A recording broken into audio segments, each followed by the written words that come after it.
Once again, CM Punk proves right about Tony Khan and AEW. They're not in a business to make money. They're not in a business to grow their audience. They're not in a business to get their product out there to new fans. They're set in their ways, and yet again, they disappoint their sickos as the head sicko can't get out of his own way as to flex his own podcast. I want to see you comment down below. Let me know your thoughts on a $10 discount for a pay-per-view when you're already paying a subscription price. You need to subscribe to this channel if you're new and make sure you hit that thumbs up so other fans of pro wrestling can find out the truth of AEW robbing the fans blind again, and you being misled about, oh, this is so great, oh, this is so awesome. It's not. It's a scam. It's a shame. And honestly, the loser is Tony Khan, as WWE comes up with an ECW name to spite Tony Khan yet again here on the Flex Zone Podcast. It was announced today that on September 20th, AEW All Out from Toronto will be live at 3 p.m. So it's moving up from a 7 p.m. start time to 3 p.m. Now, my first question and first problem is starting at 3 p.m. If people are traveling, if people are coming into Toronto and don't live there, usually an Airbnb or a hotel or wherever your lodging may be doesn't usually allow you to check in until maybe 3, 4 p.m. That could cause some issues for people traveling the day of. Next, it is a Saturday. We are in the midst of football season. College football rules Saturday. We have a big time matchup that day between Miami and Florida. That's just one of the games that jumps out to me on that day. We know ESPN is broadcasting WrestlePalooza at 7 p.m. on ESPN and the ESPN Direct to Consumer DTC app. So not only are we moving it up to 3 p.m., we're putting it in the middle of the day against the best college football action. You have the playoff races with baseball, and AEW has already been overshadowed, has already been all out creatively because with the announcement and anticipation of AJ Mendez, CM Punk's wife, coming in this Friday to WWE in Chicago for the mixed tag match with CM Punk versus Seth Rollins and Becky Lynch, that is going to overshadow anything AEW does. That is going to overshadow Edge and Christian, Copeland and Christian getting back together. Yeah, they may main event. Yeah, they're going to sing Edge's song. It's going to be a great moment here in Alter Bridge in Toronto. 15, 16,000 people. But the tag titles aren't on the line. We've already seen Copeland and Christian just team up a couple of weeks ago at Forbidden Door. It's not the first time they've teamed up. So they got rid of that moment, did it in London. Maybe they'll do a hug. But the hug isn't going to mean anything. Because who's going to care? Darby Allin and Jon Moxley can have an exploding death wire, barbed wire, death match. I'm sure they're going to try to steal the headlines, stick each other with a fork. They may hang Darby and crucify him from a cross for all I care. But that is not going to make people talk about what they're doing. They don't even have a world title program lined up. They don't even have any women's programs lined up. And I don't want to hear, oh, let it play out. Oh, we still got 2 weeks. No, there needs to be story progression each week with a clear direction. And clearly, Tony Khan is taking notes from the Vince McMahon School of Booking, doing things day of, doing things week of. He's going to load this up with matches. He's going to load this up with pre-show matches. It's going to be 10, 11, 12 matches. It's going to start at 3 p.m. and it's not going to end until after 7 o'clock when WWE has started. This show will probably go to 7:30, 8 o'clock, just like All In. It'll go 5 hours. They don't have 5 hours worth of matches. The card that they're putting together is not worth the $50 that they're charging you or the $40 that they're going to want with an HBO Max subscription. WWE is charging $30 with the app if you don't have ESPN. But CM Punk teaming with AJ Lee against Seth Rollins and Becky Lynch, potentially the Usos reunion, Brock Lesnar, first match in how many years against John Cena in his last ride, the exposure on ESPN, on SportsCenter, on their various platforms. AEW is cooked. And then when you look at HBO Max, you have to pay for the subscription before you can get the pay-per-view. You can't just log into HBO Max and pay $40 for AEW All In. You have to have one of these three tiers. The basic with ads, $9.99.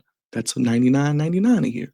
The standard, $16.99 a month, $169 a year. And premium, $20.99 a month, $209 a year, and a student discount for $4.99 a month. Now, AEW does about 9 pay-per-views per year. So if you pay $39.99 times 9, that is additional money that you have to kick out plus the subscription. That's an additional $359.91. So $360 plus the $100 you may pay a year for Max, plus the $169 you pay a year for Max, plus the $209 you pay a year for Max. So you could be looking at upwards of over $500 to watch AEW just on Max. When if you have a VPN or you use Triller, you can get half of that. You can get a $50 pay-per-view for $25. A $10 discount in this economy? What is that, sales tax? That's a fail. It's a miss. It's a disappointment. It's not going to drive new viewers. It's not going to drive new subscribers to Max and want to go out of their way to get HBO Max. What they should have did is have the first pay-per-view free. Give it as an incentive, get more people to subscribe to Max. Then you can maybe roll out a $30, $29.99 price tag with the new subscription. You get the first pay-per-view free, $29.99 after that. But no, they're going to go all balls to the wall because Tony Khan doesn't want to lose the revenue that he makes on charging $50 on other platforms.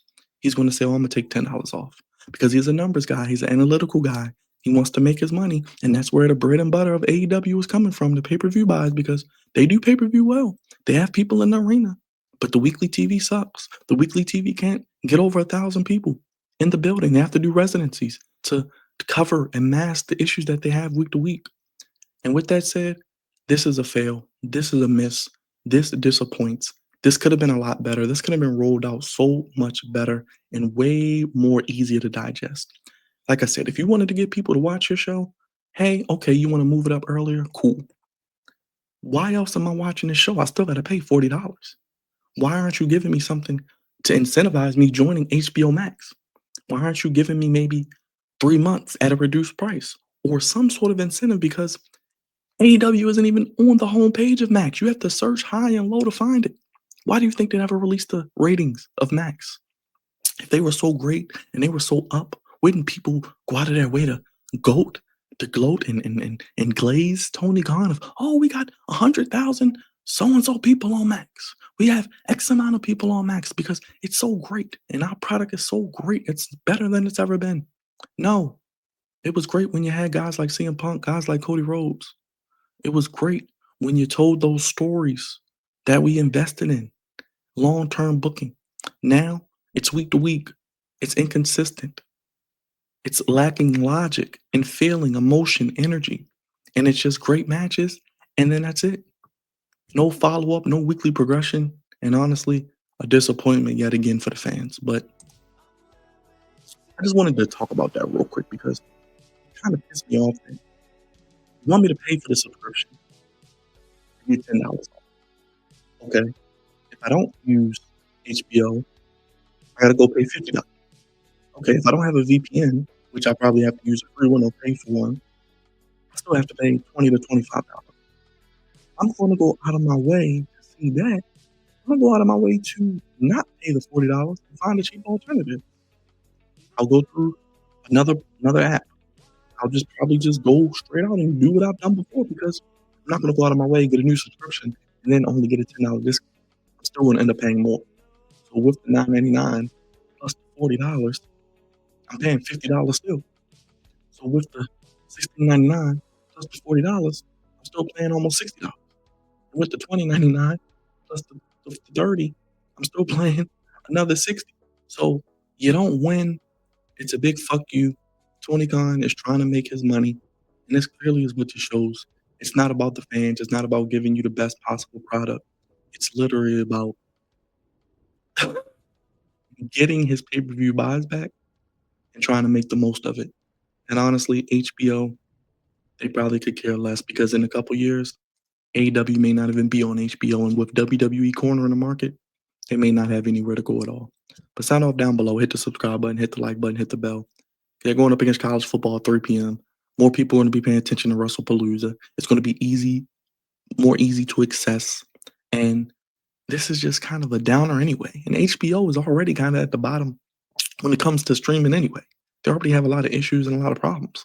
We go to our Disney Pluses and Amazons and Hulus before we go to HBO Max anyway. But let me know if you're going to be using HBO Max. I'm not. I'd rather find other ways. And if you want to use Pirates of the Caribbean, you can do that too. But let me hear from you in the comment section. Hit the like button, hit the bell. AEW All Out moves up to 3 p.m. They'll go to about 7:30, 8 o'clock and run into WWE WrestlePalooza yet again, like they did for All In with NXT and then running into Saturday Night's Main Event. And Tony Khan is the loser in WrestlePalooza as he's being shown yet again that he is little bro and he is getting his lunch money taken yet again by WWE. Let me know in the comment section. Hit the like button, hit the subscribe button, hit the bell. We'll see you tonight for AEW live stream and watch along right here on the Flex Zone Podcast, 8 p.m., 7 p.m. Eastern, and 5 p.m. Pacific. We'll be live. Hopefully, they give us something to look forward to. But with this announcement, I'm sure they're going to hype it up, say everything is great. And it's honestly a bunch of smoke and mirrors and a bunch of bullshit that is selling you a fake dream. And it goes to show, just like WWE cares about money, Tony Khan cares about money and doesn't really give a fuck about the fans and is really trying to do his best to recoup his cash by putting the pay-per-views on Max. Other sports are on Max live and have been for over the past year plus. It's no reason if AEW was a real business and really about growing their audience and getting more fans that they wouldn't be proactive and make this happen sooner and not do it just because WWE's having a show the same day they are. This is how they combat counter programming. They say, oh, we're going to put it on Max. Oh, we're going to give you John Moxley and Darby Allin in the death match. We're going to give you potentially, oh, I don't know, Copeland and Christian. Oh, they're not even going for the tag titles, but they'll be in the main event. AJ Lee is overshadowing this pay-per-view by herself.